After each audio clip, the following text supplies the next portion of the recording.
Right, so just before we get into another game, just a little foreword, if you will, right? So casual, friendly, fun event, so do forgive any play errors or, little fun back and forths.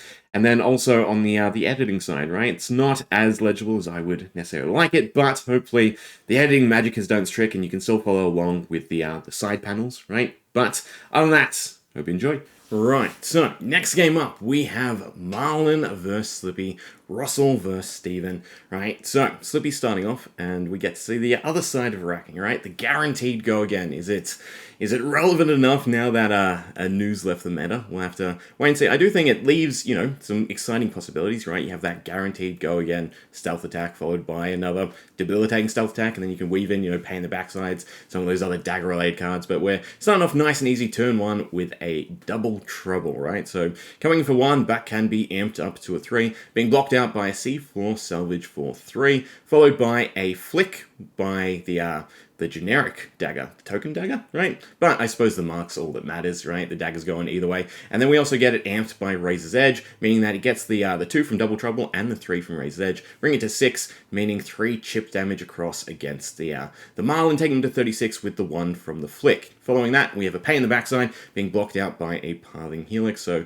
no extra mark, although the mark is only really relevant, I'm going to say, for Mark of the Black Widow, right? No other big mark engines come to mind, if you will. Maybe I'm wrong, correct me. But Marlynn's turn kickstarts with a Murderous Rabble, revealing blue, meaning it's coming in for 3. Following that, we get a 3 of a kind, right? So Marlynn's big powerhouse resource engine plus, load of cards, so does really feed in nicely to big harpoons, which is, of course, the style of Marlynn we're seeing on the tables today, right? So the question is, how big can it be, right? So tap in the Hammerhead Harpoon, pitch in 1 extra blue into the 1 floating resource, giving the next arrow +4, and of course, well, I can see that's a harpoon. If you couldn't, it is a harpoon. So that harpoon does have overpower. We're pitching a big game trophy hunt into it, right? So a Ruthven harpoon coming in for 8 with overpower, meaning it can only be blocked by 1 action card. Now, I don't think this is too bad of an issue, right, against Assassin, seeing as they have a fair amount of attack reactions to aid in the blocking, so it is being blocked out by a Mark of the Black Widow, right? So that does seem like the conceivable card to give, with the fact that the Mark did not land in the previous turn. So since Ruthven Harpoon has landed and the Hammerhead Harpoon Cannon has been triggered, Marlynn gets to take a look at the Slippy's hand and then pick a card to get rid of. Well, it has to be a red card, but they are all red cards by the looks of it, right? That is an Art of Desire, I believe, right? Which is the red one. So that concludes the Marlynn's turn with 1 big fancy shot. Pretty debilitating, right? It's nice to see cards being yoinked from the Assassin rather than the Assassin yoinking cards. But Slippy answers with a nice easy Command and Conquer, which is definitely quite debilitating against Ranger and Marlynn in general, right? Because you want that big, nice amount of setup. You're not always going to have the draw. And I do think they've got the gold hook trigger, right? So they didn't get the extra gold. Although I suppose the question is whether or not 8 would land with Overpower, right? Overpower doesn't always do the job. But we're going back to the Marlynn, and it's going to activate Skull Bone Cross Wraps to be able to opt, flipping a Hamstring Shot, right? So I assume that's blue. I would assume the majority of normal arrows are going to be blue. Again, even on my side, it's a little tough here and there to read the strips, right? But Hamstring Shot coming in as a 3, being blocked out by Bonds of Attraction, right? So that concludes the Marlynn's turn by the looks of it, right? Not enough resources to activate that Hammerhead Harpoon Cannon. I think Hamstring Shot would have been a decent one to buff with that +4, right? Even without the overpower. But on the Slippy side of things, we're getting a Mark of the Black Widow with the Flick Knives for the Mark, so it is live, and of course it has go again, thanks to Slippy's ability, but it's being blocked out by a Tar Pit Trap, and that is definitely a powerful one against Assassin, so its effect doesn't trigger regardless of whether or not it's blocked out, right? So it is fully blocked out. But following that, the Slippy is going to activate a Codex of Bloodrot, being able to Arsenal card, giving the Marlynn a Bloodrot and getting a Ponder token. So they're still able to continue their turn, but it looks like they're ending just with that card in Arsenal. The Ponder doesn't matter, right, because they've already Arsenaled a card off the Codex, so they're just drawing back up to 4, and it's now the Marlynn's turn. So Tunic is up, which could matter, right, for that Bloodrot trigger, because I don't think in general Marlynn floats that many resources. But we're starting off with a Take Aim, getting a +3 to the next arrow, and loading. So off that load, it looks like a 3 of a kind was stuck in the arsenal, which means we're going to be fueling up on resources nice and easily, right? There goes the 3 of a kind. So that's 2 resources floating for most likely a harpoon, I'd have to assume. 3 cards in hand, and a reload trigger off of Marlynn. So it looks like they are loading up a Sleep Dart, right? So that Sleep Dart currently is coming in for a 6. They can still activate their Hammerhead Harpoon harpoon cannon to give it the extra +4, right? Doesn't get the overpower, but still a nice big 10 sleep dart turning off of Slippy's go again is definitely going to be an effective turn, right? Because either it's runking a bunch of cards from the Slippy, or it's shutting down their following turn. So either way, it's a win-win. Obviously, the damage getting across would probably be a little bit better, but it is fully blocked out. 3 cards from hand and the Mask of Perdition for a nice easy 10 to 10. So no damage for the Marlynn just yet, but either way, that should maybe avert their turn. I mean, their Tunic's up, they do have a card in Arsenal, so they could still maybe launch an effective counter, right? They could still pick apart. And it's going to be a double trouble to start, so another blue. So coming in for 1, but again, with 2 reactions, the boots will do it, the mask will do it. They can't flick, they don't have a dagger, but a tar pit trap. That feels almost a little bit wasteful, but I guess they do want to clear their arsenal as Marlynn, so of course they can effectively attack because, well, you're launching arrows. I don't think they have big boats, right? I don't know if big boats are running harpoons. I feel like it still fits, but we're starting off with a seafloor salvage, shutting off Codex of Bloodrot, if that's relevant in any way, generating gold, and then drawing off the gold by pitching a hamstring shot. So floating 2 resources, loading another harpoon, activating the hammerhead harpoon cannon to give it +4, sending another 8 with overpower. This time, bluefin harpoon. I don't feel like this will necessarily land as easily as the redfin harpoon, but we'll have to see. So the Slippy is going to take 5, reveal their hand, and yeah, there's no blue in sight. There is a yellow, but it's not going to do the trick. It is an awfully powerful hand to see there, right? Codex of Bloodrot, not so great, but there's your pitchable. So they do have Orbweaver Spinneret to get a dagger and to get the +3. So that's already a nice 4 swing. And we did see the Tarantula Toxin, so that does work in both cases with the dagger having stealth. So yeah, a -3 and a +3, so that's definitely going to be nice and strong. They Codex just to get the Ponder and to give the Marlynn the Bloodrot token. And then I assume it's going to be Tunic into a swing if I had to guess, right? Tunic's available. Well, I suppose they could still pitch into it. Well, it's a Persuasive Prognosis first, right? So that's getting the 3 from the Spinneret, so it's coming in as a 4, right? Has go again, thanks to Slippy. It's going to be blocked out by the gold-baited hook and endless arrow, so that's a 4 to 4. But again, now Slippy can follow up with that dagger swing and that tarantula. Although they could also tarantula here just for the one half of it, if you will, right? For the stealth proc, and they are going to negate the endless arrow, meaning that the Marlynn is only blocking 1, getting 3 damage across and triggering the Persuasive Prognosis, which is banishing a Heat Seeker, which means that they do actually get some life, I believe, right? It's per action, so it should be +2, Heat Seeker, and the Yellowfin Harpoon, right? So Slippy's back to 27, Marlynn's on 32, and we're going into the Marlynn's turn. I think 1 card in Arsenal, 1 card in hand, so yeah, it's not going to be that effective a turn unless, you know, Tunic into 3 of a kind probably works wonders, right? If they can draw their 3rd one, luckily enough. Otherwise, maybe just Sea Lace. Do you even need Sea Lace if you're not going to follow up?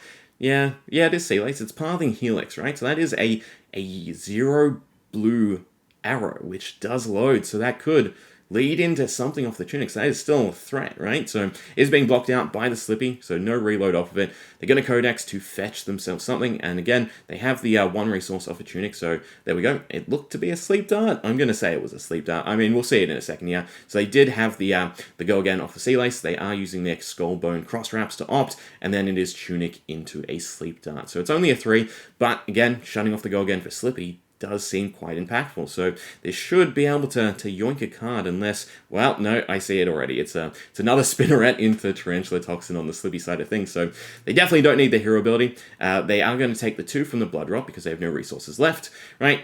Now, sad to say, we know what might happen next, right? Again, even just with the dagger swing, it's going to be a devastating amount of damage at this point, right? So, yeah, it's on to the Slippy side of things. So, let's see what they have up their sleeve. They're going to start off with the Spinneret, getting themselves another Graphene, meaning I would say comfortably they have a dagger to flick, right? 1 dagger to keep and swing, and then into a double trouble. So they are currently sleep darted, so it doesn't have to go again, but they could always black tech it if they wanted. It's being blocked out by a Sunken Treasure, which means Tarantula Toxin is right and primed, right, to send that -3, and then just a flick on top of it will probably do the trick. So yeah, there's the Tarantula Toxin, and there's the flick, meaning that the double trouble goes up to a 6, and on the defensive side, we go down to a 0, right? So 6 damage across, taking the Marlynn 22 to 24. So yeah, again, another nice tight back and forth game, but now the Marlynn, let's see what they have cooking. So they do get the gold off of the Sunken, which I assume one of our friendly players will remind them of in a short while. But other than that, they're going to start with the cross wraps to opt. So yeah, a nice big king shark harpoon in the arsenal, and that's definitely gonna be quite devastating, right? Getting that attack action discard, right? So to follow on from that, there's the gold reminder, right? So they are going to activate the hammerhead harpoon. So it currently means the king shark is sitting as a 10 with overpower, but they're going to amp it a little bit further with gold to tip as another +3, meaning that our king shark harpoon is going to come in at 13 overpower. So hopefully this should be a decent chunk of damage and land its effect, right? I think I can see at least 2 attacks. Yeah, I can see 2 attacks in the Slippy's hand. So they do block 6 with Tarantula Toxin and another Double Trouble, but they reveal a Command and Conquer and an Undercover Acquisition. So, interestingly, there's no card in Arsenal at the moment for the Marlynn, so I guess Command and Conquer is not too devastating, plus, you know, the resource-wise, yeah, so they will make the call and they will do Undercover Acquisition instead of the Command and Conquer, leading into a Slippy's turn, so Command and Conquer in hand, so it's just 1 resource, meaning that they just Dagger Swing and then Codex something back. So they will be looking for something a bit more devastating, and this will hit the Marlynn as well, so it's at least that discard value, but they're hitting a King Shark Harpoon, right, and they are discarding what looks to be a Drill Shot, right, and they're getting the Frailty trigger, so it will take that King Shark down a peg, but, well, actually, you know what? 1 off of the 10 to make it a 9 does make it a little bit more manageable. But following the Graphene, they come in with a Double Trouble, a Flick, and a Mask to give it its +2, taking it to a 5, right? So, yeah, just some hefty damage back and forth, and that will be the Slippy's turn. So, nothing too devastating, but, I mean, they didn't have a way for the Mark trigger. I'm trying to think what other attacks they had in the graveyard. I think just damage-wise, that was the best they could boot, right? So, yeah. Now, on to Marlynn's turn. Starting off with the Cross Wraps to flip the King Shark to opt, right? Definitely super useful. Gold-baited Hook, this time, into a Premeditate for a +3, Hammerhead for a +4, and then a nice big King Shark Harpoon coming in as a 12. The -1 from the Frailty, but other than that, it's still nice and big. So, the Arachne is going to block it out as much as they can with a Leave No Witness and then 2 Concealed Blades for 9, right? So it still comes across with a 3. The card they revealed from hand is a Codex of Bloodrot, meaning King Shark Harpoon doesn't resolve. And then on to the Arachne's turn. So they're just going to use up their Codex of Bloodrot, right? Which is basically just for the damage ping, because the Ponder doesn't even matter thanks to the fact that they already have a card in Arsenal. So they're just going to pass back to the Marlynn now. Then onto the Marlynn's turn, they're going to start off by activating their Skullbone Cross Wrap, flipping another Take Aim, right, with the Cross Wraps to opt. They're going to put it to the bottom for once, right? I think that's the first time they've actually put it to the bottom, so I think they whiffed on arrow. I didn't quite catch it. Maybe you did. But they are going to convert a gold into a Goldfin Harpoon, which is always best to, well, discard, right? Yeah. A 0-2, it's fun on cue, but, you know, yeah, 6 overpower. I feel like if it was a 3, we'd be so much happier with it, but they will discard it with Big Game Trophy Shot, getting the +4, right? So nice, good value there, converting the gold to a harpoon to discard. They're going to crack a gold to be able to draw a card back, and then I assume they're going to take aim to load their arrow. Yeah, so take aim for an extra +3, and then loading, most likely, another big harpoon, right? And then to follow on, another Premeditate into a King Shark Harpoon. So this is quite the hefty, right? 16 in tow. 16. No overpower because they didn't trigger the Hammerhead Harpoon, but still, going to be hard to block a 16. So most likely this is just yonking the Arachne's hand, but we'll have to see. It does seem like there's only 1 attack in their hand, right? Which is that Art of Desire. So yeah, they're getting rid of the Art of Desire, then blocking with a little bit of equipment to stave off the damage, but they're at no risk of King Shark Harpoon actually landing because they have, well, nothing in their hand that is an attack action, right? So yeah, unless, I'm curious now what's in their arsenal, because it could be a nice amped up turn. So on the Slippy side of things, we should be seeing that arsenal card into something a little bit bigger, but just on the Marlynn side, seems like they missed the gold trigger of Big Game Trophy Shot, so yeah, there we go. Bonds of Agony on the Slippy side, and, well, a nice, devastating plethora of cards to go along with it, right? So, yeah, this is going to be a big, big bond. So there's their 3 attack reactions, right, to trigger bonds. So we have Just a Nick, Razor's Edge, and the Black Tech Whisperers, right, since they have no dagger for the flick. So it is a 12, right? That is then going to pick apart our opponent's hand. So 1 card from hand, and they're going to hit, I'd have to assume the blue looking at the hand, right? So you've got either the Bluefin Harpoon or the Drill Shot, right? And then you've got Gold to Tip and Conqueror of the High Seas. But if you get rid of a blue, their turn goes way down. So it is the Bluefin Harpoon, right? So they get to go fishing for some other big sharkies, eels, whatever they are, right? So back to the Marlynn, it's going to be pitch the Drill Shot into the gold. So that's 1 blue for High Tide, but we'll have to see, and it looks like, unfortunately, they didn't draw well. They got their King Shark Harpoon. So, instead of that, it is going to be... Well, to be honest, I'm a bit of a gambling man, so I would be pitching the gold the tip into the gold, trying to find one more blue for the Conquerors, but nope, it is gold the tip into our King Shark Harpoon as a 9. Again, no Hammerhead trigger, so no overpower, so fully blocked out by our Arachne, right? So Arachne, 2 cards left, 3 life by the Marlynn, which means they can't let anything through. So it is a Bonds of Agony. There's no threat of attack reactions here, right? Well, there's no threat of a lot of attack reactions. There's still just a nick to take it up to a 6, but they're blocking 7. I feel like one of those armor pieces was maybe a tad unnecessary, right? 6 would have been the goal there, since, you know, there's no dagger equip or anything like that. But back to the Marlynn side of thing, they get a gold trigger off of the Sunken Treasure, and they're going to start by, well, searching, right? Searching for some harpoons, loading up those resources, loading up those cards. So they are going to Marlynn off of another gold, I believe, right? Yep, to find a goldfin harpoon. So are they going to shoot that? What's in their hand? It looks like another gold the tip, if I'm not mistaken, a yellowfin harpoon, and a portside, which it looks like they're pitching into another gold. So yep, they are loading the goldfin harpoon, the 0-2 that becomes a 0-6 overpower. I mean, again, the Slippy is technically at 3, so a nice overpower could definitely do the trick and seal the game. It is going to be Goldfin Harpoon off of the gold the tips, right? I assume they mean to play it, meaning that it's a 9 with overpower, so that is definitely tricky. That could do the job, but it is going to be blocked out as a 7, and the Arachne is going to go down to 1. So it's really just about landing that final blow, right? That one correct overpower. But the Arachne is going to respond with a Persuasive Prognosis, and 2 cards left. So again, you know, this could be potentially a 7, right? So it's still going to require a lot of blocks, but at the same time, the Arachne is so low, right? If they could just fend them off, they have a little bit of gold, so maybe they don't have to block so much. I would at least be giving 2 cards, right?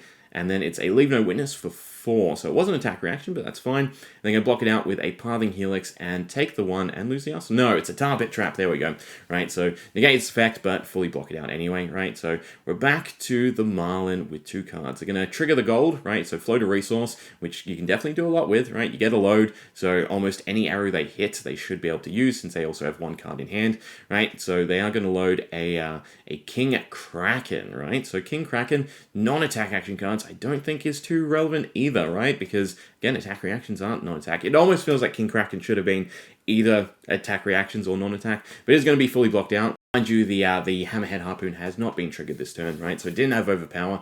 And then the Arachne is going to start their turn with a double trouble. So 3 plus that plus 2, looking at a 5, potentially an 8. So this definitely warrants a lot of blocks, but it is just a hamstring shot, right? So, yeah, does the Arachne have it? Do they have specifically 2 attack reactions? In fact, it wouldn't have been 8, it would have been even bigger. It would have been an 11, right? So plus 3, plus 3, plus 2, something like that. And there we go. It's 2 vanilla Take Up the Mantles for plus 2 apiece, taking double trouble to a 9 and KOing Marlynn.